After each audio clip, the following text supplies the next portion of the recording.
Can you heal from narcissistic abuse and still find peace with the narcissist? Today, I want to talk to you about my experience with a narcissistic parent and how we found our healing. Let's get started.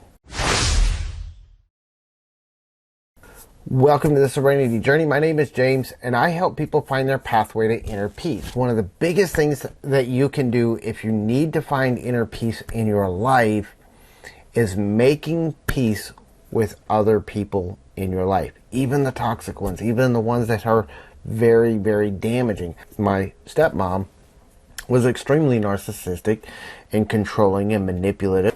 Oftentimes, our relationship was up and down.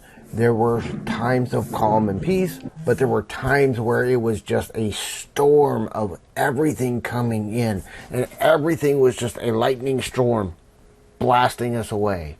It felt like a battleground. Little old me, who was just a child, against this big Goliath who wanted to control everything I did. And it wasn't until I was in my late 30s when I finally made peace with her. In 2014, she was diagnosed with cancer. She was dying. And I decided to work with her and to start finding peace with her. So I did a few things. One, I had to accept her as she was.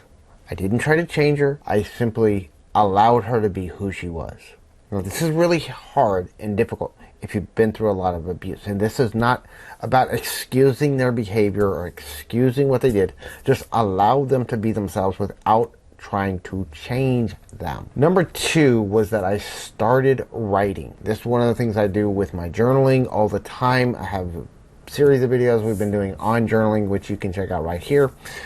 I started writing, and one of the things, the exercise that I was given by somebody else to work on, was I wrote her a letter in my journal, so it was never going to be sent to her, but I wrote her a letter explaining all of my feelings and all of my thoughts and how she had treated me all these years. Because of this, I was able to express my feelings in a way that I got them out of me.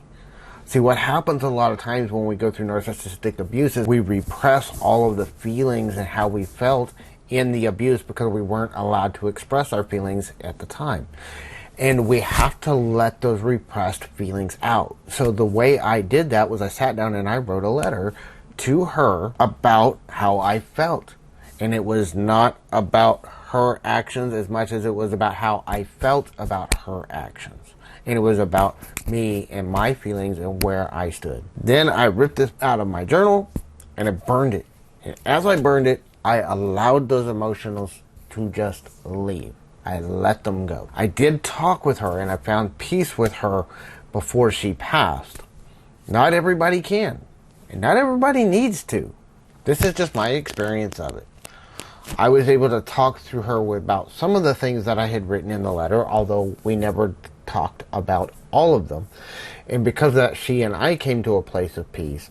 And when she passed away in 2015, I was at peace with her. And honestly, I was the only one that was. But the fact is that I did this not for her.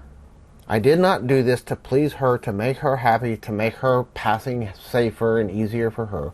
I did it for myself. See, one of the biggest regrets that a lot of people I talk to is that they didn't make peace with their loved ones before they left. And this is one of the things I don't want you living with regret. If you have the opportunity to make peace with your narcissist, do these things. Start working on making that peace. The other side of that is, if they've already passed, you can still forgive and let go and make peace with them. They don't have to be at peace with you for you to be at peace with them. You'll never find peace with yourself as long as you're holding on to resentment. As long as you're holding on to the pain and the suffering from your past. And until you heal those repressed emotions, you will never find peace with yourself. It's not something you do for them. It's doing this to heal you. When you go through this process, write down your emotions. Allow those feelings to leave and just let them go. When you do this, you can free yourself of repressed emotions and you can find healing. Hope that this helps. We'll see you in the next video. Have a fantastic day. Go with peace and love.